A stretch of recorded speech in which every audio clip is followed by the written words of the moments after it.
Retour des vraies voix avec Philippe Bilger, Caroline Grima, Jean Dorido. Depuis hier, offensive russe dans le Donbass et dans le même temps, Volodymyr Zelensky invite Emmanuel Macron à se rendre en Ukraine. Je lui ai dit que je voulais qu'il comprenne qu'il ne s'agit pas d'une guerre, que ce n'est rien d'autre qu'un génocide. Je l'ai invité à venir quand il aura l'occasion, a dit Volodymyr Zelensky sur CNN. Il viendra et il verra, je suis sûr qu'il comprendra. Fin de citation. Emmanuel Macron avait expliqué jeudi que le mot de génocide devait à son avis être qualifié par, je cite, par des juristes, pas par des politiques, et que rentrer dans l'escalade verbale n'était pas aider l'Ukraine, contrairement à Joe Biden qui a affirmé il y a une semaine qu'il se passait bel et bien un génocide en Ukraine. La France préside l'Union européenne, mais Emmanuel Macron, et ça n'a échappé à personne, est en ce moment en campagne pour sa réélection, d'où notre premier débat. Emmanuel Macron doit-il se rendre en Ukraine? Et pour le moment, vous êtes 82,9% à dire non. Avec nous, Gérard Vespierre, analyste géopolitique et fondateur du site Le Monde Décrypté. Gérard Vespierre, bonsoir. Bonsoir. Est-ce que le timing est le bon à 5 jours du second tour de la présidentielle pour inviter Emmanuel Macron en Ukraine? Écoutez, pour faire une rencontre, il faut deux parties et donc le problème, c'est aussi le timing du côté ukrainien, n'est-ce pas? Et donc du côté ukrainien, le temps presse, hélas, hélas, hélas. Et si, chers amis, nous pouvons nous exprimer librement dans la totale liberté ici ce soir, entre nous, pensons à ceux qui, pour cette liberté, doivent payer le prix du sang à 3000 kilomètres d'ici. Philippe Bilger, allez-y Gérard Vespierre. Donc voilà, il y a effectivement une nécessité, une impérieuse nécessité d'aider, de contribuer à la situation en Ukraine. Donc cette invitation était de la part du président Zelensky, je dirais pratiquement dos au mur de son côté. Et on peut comprendre donc l'urgence et un peu cet appel vers la France qui a aidé d'ailleurs l'Ukraine et le président Zelensky dès le tout début des combats et même avant cela avec les négociations. Philippe Bilger. Gérard, ravi de vous revoir sur Sud Radio. Déjà, c'est un bonheur. Merci Philippe. Alors franchement, je suis ému de ce commentaire. Mais il flatte tout le monde comme ça, Gérard Vespierre, vous inquiétez pas. Non, j'ai eu le bonheur de voir Gérard sur une chaîne que vous connaissez bien. Même chose. Où officiait quelqu'un à une certaine époque qui voulait reconquérir. Mais en réalité, j'ai la plus grande estime pour le président Zelensky, mais il est évident à mon sens qu'Emmanuel Macron a totalement raison sur ce point qui n'est pas seulement juridique, qui est factuel. J'entends bien, le génocide en effet doit être défini par les autorités juridiques et judiciaires.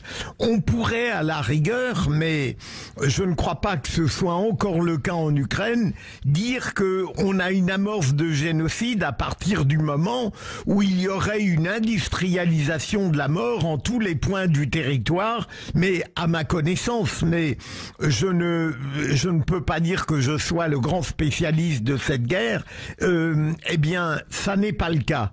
Donc, je pense qu'Emmanuel Macron a eu raison de rappeler au président Zelensky qui, comme l'a dit Gérard, est poussé par son combat admirablement jusqu'au boutiste. Mais il est essentiel que notre président, dont je constate que, bizarrement, comme l'a dit Françoise toujours, décidément que de référence à Françoise de Gois, il a le temps de s'occuper de la campagne présidentielle. Là, entre les deux tours, l'Ukraine ne l'occupe plus trop. Mais bon, je crois qu'il a raison, Emmanuel Macron, pour synthétiser une pensée déjà trop courte. Gérard Vespierre. Écoutez, oui, je crois qu'il faut d'abord considérer aussi les mots, n'est-ce pas? Il y a 3 niveaux d'horreur: le crime de guerre, le crime contre l'humanité et le génocide. Et donc, je crois qu'il faut, devant une telle dichotomie, une telle séparation des difficultés et des problèmes de l'horreur en temps de guerre, eh bien, faire intervenir aussi des compétences et des tribunaux qui puissent statuer devant ces différents cas. Le crime de guerre relève de textes très précis liés à des conventions, je crois au nombre de 4, issues de Genève depuis le 19e siècle. Le crime contre l'humanité s'adresse, hélas, à des crimes commis contre des populations civiles, et pas seulement des crimes de sang, mais aussi des crimes sexuels, des crimes d'esclavage, etc.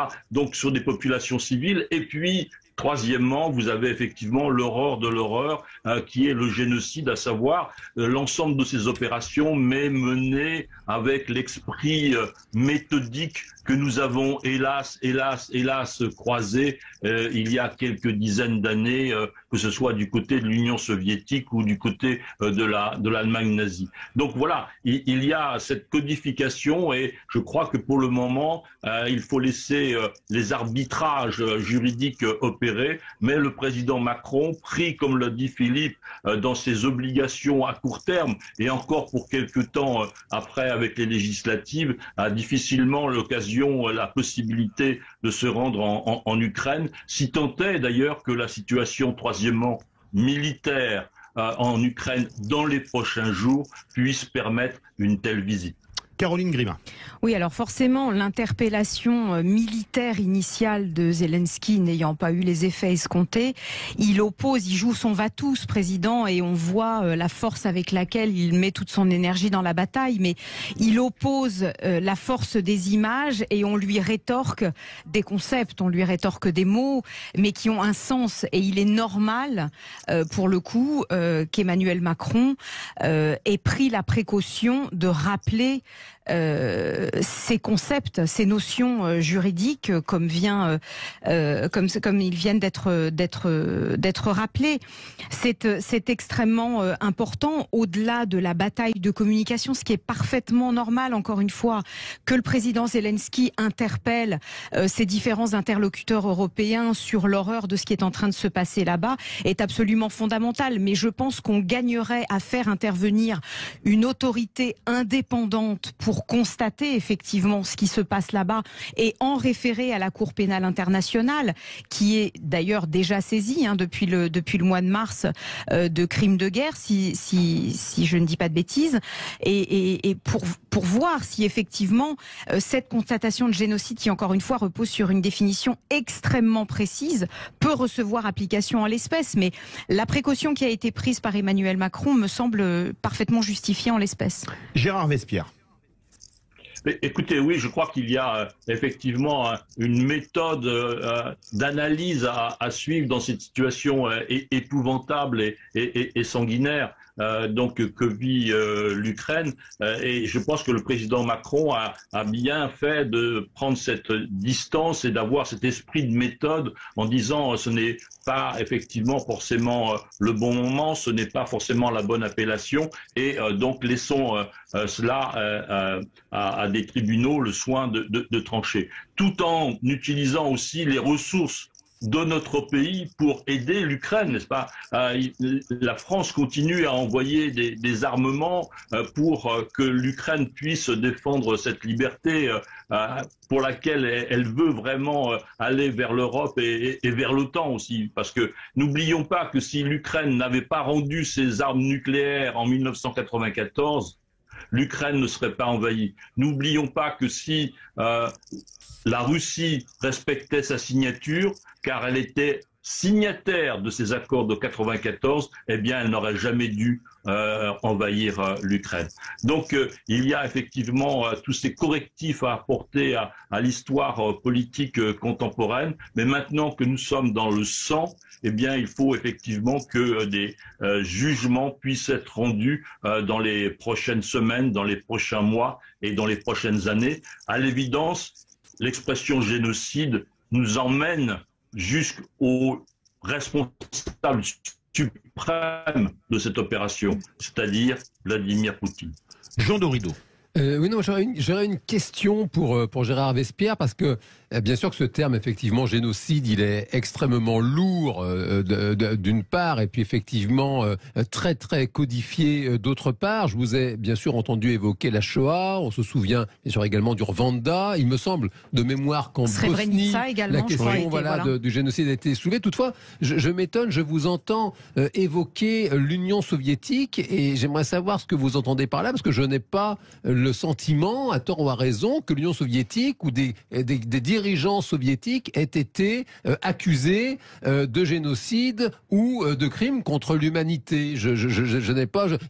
autant le Cambodge, Pol Pot, oui. Je crois que ça a été... je vais donner la parole à Gérald Besspier. Peut-être parle-t-il du Holodomor, qui était le but étant d'affamer les Ukrainiens, où ils sont morts en millions, et c'était l'URSS. Gérard Besspier. Le massacre des koulaks. Ou de Katyn. Mais là, c'était pas un génocide, c'était un crime de guerre. Surtout les koulaks qui ont été tués en tant que koulaks. Hein. C'est fondamental. Gérard Besspier, vous voyez qu'il y a beaucoup d'hypothèses qui ressortent suite à vos propos. Absolument, et je vous en remercie. Vraiment, ça me touche qu'il y ait autant d'écoute, n'est-ce pas? Et je crois que vous avez absolument tous raison en évoquant l'URSS. Je disais, il ne s'agit pas forcément, disons, d'être accusé pour avoir commis un génocide. Vous pouvez ne pas être accusé et avoir quand même commis des génocides. Et je pense que le peuple russe a payé un coup, n'est-ce pas, dans les goulags exceptionnel. Exceptionnellement atroce. Je pense que le peuple tatar, n'est-ce pas, qui a été l'habitant historique de la Crimée, qui a été exfiltré de Crimée, savez-vous quand? Eh bien, 15 jours après la fin de la Seconde Guerre mondiale. Absolument. Avant la fin du mois de mai 1945, Staline a mobilisé tous les trains disponibles en URSS pour les envoyer en Crimée et d'en faire sortir 1 million de Tatars qu'il a envoyés en Sibérie. Et donc les trains sont revenus chargés d'1 million de Russes et on les a fait voter 70 ans plus tard. Que pensez-vous qu'il arriva? Eh bien, la Crimée s'annexa. Donc, voyez-vous, il y a effectivement différents volets possibles à ces atrocités et l'Union soviétique n'a pas échappé à cela. Les vraies voix, 17h42, notre premier débat. Emmanuel Macron doit-il se rendre en Ukraine? Vous êtes 83,3% à dire non. Vous voulez réagir? Le 0826 300 300 et les réseaux sociaux. On se retrouve dans quelques instants en compagnie des vraies voix et de Gérard Besspier, analyste géopolitique et fondateur du site Le Monde Décrypté. Les vraies voix Sud Radio, 17h-20h, Philippe David. Retour des vraies voix avec Philippe Bilger, Caroline Grima et Jean Dorido. Notre premier débat, Emmanuel Macron doit-il se rendre en Ukraine? Vous êtes 83,6% à dire non. Avec nous Gérard Besspier, analyste géopolitique et fondateur du site Le Monde Décrypté. Caroline Grima. Oui, bonsoir Gérard Besspier. J'ai une question pour vous. On vient d'évoquer la réponse qui a été faite par Emmanuel Macron justement au président Zelensky sur cette notion de génocide. Je voulais savoir à votre avis pourquoi des personnalités, évidemment on pense à Joe Biden mais pas seulement, on pense également à Boris Johnson, ont pu eux envisager de qualifier immédiatement ces atteintes de génocide. Est-ce que c'est pas un petit peu versé dans la politique du pire que de directement évoquer cette qualification sans retenue ni autre forme d'explication? J'ai bien écouté votre question et vous avez dit immédiatement. Peut-être pas, n'est-ce pas? Ce terme de génocide est intervenu des semaines après le début de la guerre. Et donc est intervenu après Boutcha, est intervenu après Krasnoïarsk. Donc il y a eu des échelons dans l'horreur de cette guerre et finalement un certain nombre de dirigeants ont pris la décision d'aller jusqu'au terme de génocide. Mais vous savez, dans les affaires internationales, il y a toujours plusieurs écoles. il y a toujours plusieurs visions possibles. Donc il y a là, de leur part, Boris Johnson et Joe Biden, une vision effectivement la plus extrême possible. Emmanuel Macron ayant tendance à avoir une position centrale au nom de ses responsabilités européennes et de façon à garder un minuscule canal de communication avec le Kremlin. Et donc, voyez-vous, il y a, je ne dirais pas une répartition des rôles, mais il y a une échelle des jugements pour permettre finalement à ce qu'une solution puisse un jour apparaître en dehors effectivement de l'acte criminel de l'invasion, en dehors de l'éventuelle situation épouvantable que pourrait connaître l'Ukraine. Eh bien, essayons jusqu'au bout de maintenir un contact et essayons de maintenir jusqu'au bout des possibles négociations pour que ce carnage insensé puisse se terminer. Jean Dorido. Oui, non, alors justement, ce carnage insensé, tout le monde a hâte justement que cela cesse. Et d'après vous, Gérard Vespierre, je sais bien qu'on ne lit pas dans les pensées des uns des autres, toutefois, comment est-ce que vous envisagez l'avenir côté, je dirais, poutinien? Est-ce qu'il a l'intention de s'arrêter à la conquête de cette bande comme ça, juste à côté de la mer? Est-ce qu'il envisage d'aller au-delà, d'aller sur toute l'Ukraine? D'après vous, quels sont les projets de Monsieur Poutine, militairement parlant? Écoutez, on parle beaucoup de la fête du 9 mai, à l'occasion de laquelle la Russie célèbre sa victoire, sa grande victoire patriotique de la grande guerre patriotique. Contre l'Allemagne nazie. Il pourrait effectivement, si le sort des armes lui est finalement favorable, ce qui n'est pas forcément le cas jusqu'à présent, eh bien annoncer la prise de Mariupol, annoncer finalement que la Russie a pris le contrôle militaire de la totalité du Donbass. Avant la guerre, elle n'avait une influence militaire directe et indirecte par ses milices à peu près sur 50-60% de la surface du territoire du Donbass. Elle ne prenait pas Mariupol. Donc maintenant, si elle a la totalité du Donbass et Mariupol, on a donc cette possibilité effectivement pour la Russie d'avoir un nouveau croissant territorial, le Donbass, Mariupol, jusqu'à la Crimée. Donc elle serait à ce moment-là puissance unique autour de la mer d'Azov. C'est peut-être la solution que cherche Vladimir Poutine, mais cela aura un coût dans la société russe. Jamais, je pense, les puissances occidentales, jamais en particulier les puissances anglo-saxonnes ne pardonneront cela. La Russie aura un prix économique à payer et dans ce coût économique, eh bien, les fissures continueront à se propager à l'intérieur de la société parce qu'il n'est pas pensable. Comme il y a eu stalinisation et déstalinisation, il y a eu poutinisme de la Russie. Peut-être y aurait-il à prévoir un dépoutinisme de la Russie. Philippe Bilger.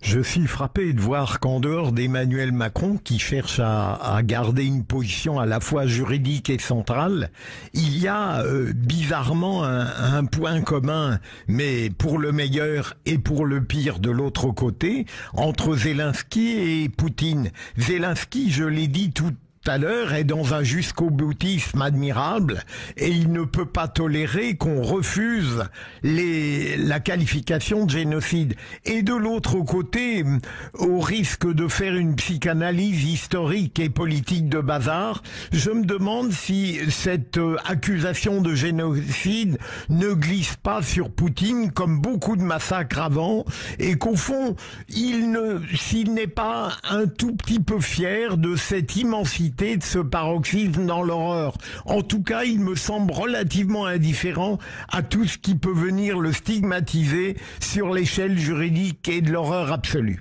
Gérard Vespierre. Oui, je crois tout à fait. Il est dans une bulle, la bulle du Kremlin. Je fais pas référence à la géométrie, n'est-ce pas, des coupoles. Mais effectivement, c'est un homme qui s'est emmuré dans une idéologie, dans une vision de la suprématie russe. Il a oublié son histoire. je voudrais vous citer, parce que je pense qu'on arrive à la fin de l'émission, un recensement de la Russie mené par Nicolas II en 1897, n'est-ce pas?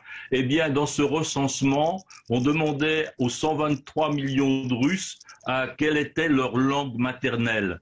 Et bien sûr, 100% des réponses, 44% seulement des Russes citaient le russe comme leur langue maternelle. Donc, la mosaïque territoriale russe, il y a 130 ans, était composée effectivement de populations qui parlaient le russe, qui parlaient l'ukrainien, 17%, qui parlaient le polonais, qui parlaient des langues turcophones. Et donc, Poutine a complètement oublié cette Russie-là, cette Russie historique qui, avec sa mosaïque territoriale, eh bien, était aussi une composition de mosaïque culturelle et de mosaïque de langue, alors que maintenant, il veut imposer langue, culture et nationalisme. Jean Dorido, un mot très court parce qu'on part au 0826 300 300. Un mot très court pour peut-être temporiser ce qu'a dit Philippe Bilger.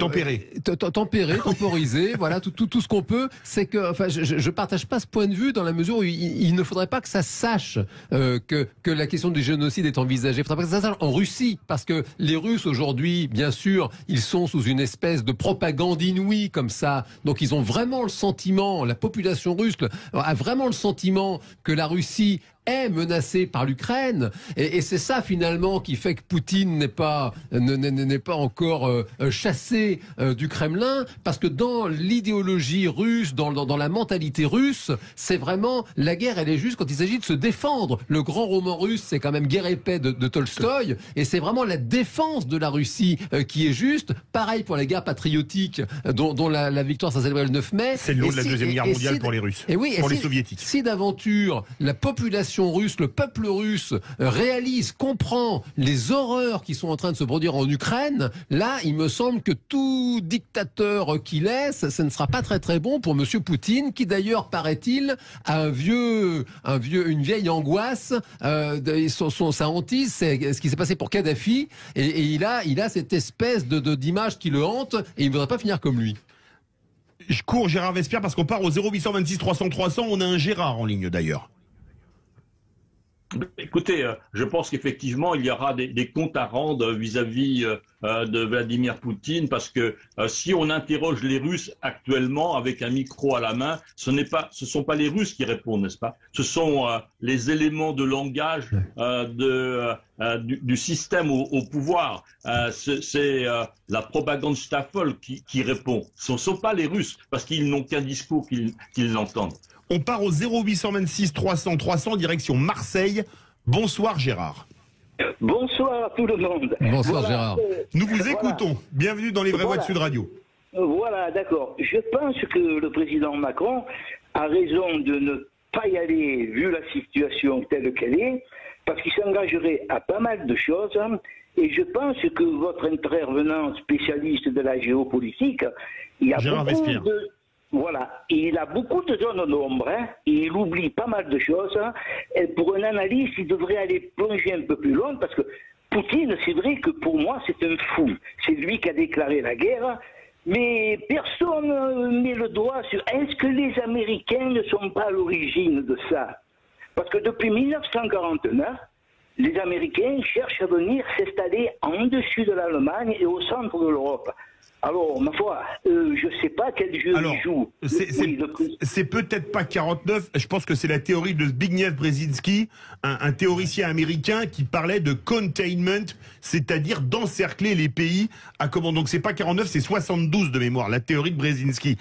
Il nous reste pas beaucoup de temps. Merci beaucoup Gérard de Marseille. Qu'est-ce que vous voulez répondre à Gérard de Marseille, Gérard Vespierre? Je pense que si les États-Unis sont en Europe, ce n'est pas exclusivement de leur fait, n'est-ce pas? N'oublions pas 1917 et n'oublions pas 1942, 43, 44. Donc, ils ont eu une situation que nous leur avons demandé d'avoir. Et je pense qu'il y a actuellement encore 100 000 hommes présents, 100 000 GIs présents dans l'ensemble des pays européens, pour assurer un équilibre nucléaire et un équilibre de la paix nucléaire que nous avons en Europe depuis 1945. Caroline Grima, court, il Oui, nous reste 2 minutes en tout. Une dernière question. Au tout début de l'offensive russe, on a beaucoup parlé des craintes exprimées aux frontières du côté de l'Ouest, c'est-à-dire du côté de la frontière polonaise, mais aussi du côté du Nord, de la frontière de la Finlande. Je voulais savoir si vous pensiez qu'aujourd'hui, on pouvait parler d'un revers de ce côté-là, d'un changement de stratégie de la part des Russes qui se sont recentrés vers cette partie sud-est. Est-ce qu'on peut définitivement écarter, à votre sens, cette menace qui planait, ou en tout cas qu'on évoquait sur ces frontières polonaises et finlandaises notamment? En 1 minute, Gérard Vespierre. Ne jamais dire jamais, n'est-ce pas? C'est très difficile en géopolitique d'avoir un avis aussi radical et dans le temps. Mais en tout cas, il semble effectivement hautement probable que la Russie, dès le départ, a voulu limiter son terrain de bataille à l'univers ukrainien. Rien ne s'est passé du côté de la Géorgie, rien ne s'est passé du côté de la Moldavie, Transnistrie. Donc, voyez-vous, je crois que simplement l'objectif est l'Ukraine, une partie de l'Ukraine, parce qu'au départ, ils ont utilisé des forces beaucoup trop faibles pour pouvoir prendre le contrôle du pays. Et donc maintenant, l'objectif, c'est vraiment effectivement ce croissant est du Donbass, Mariupol, Crimée. Merci beaucoup Gérard Vespierre, analyste géopolitique et fondateur du site Le Monde Décrypté. Verdict sur Twitter. Emmanuel Macron doit-il se rendre en Ukraine? Vous êtes 84% à dire non. À 18h30, notre grand débat. Faut-il castrer chimiquement les violeurs d'enfants? Là, ça se passe pas en Ukraine, ça se passe au Pérou, puisque c'est le viol d'une enfant de 3 ans qui a scandalisé l'opinion et que ça devrait rentrer dans la loi au Pérou. Ça existe déjà dans certains pays et États américains, on le verra. Vous êtes 96,2% à dire oui. Vous voulez réagir? Le 0826 300 300 et les réseaux sociaux. On se retrouve tout de suite avec les vraies voix de Sud Radio.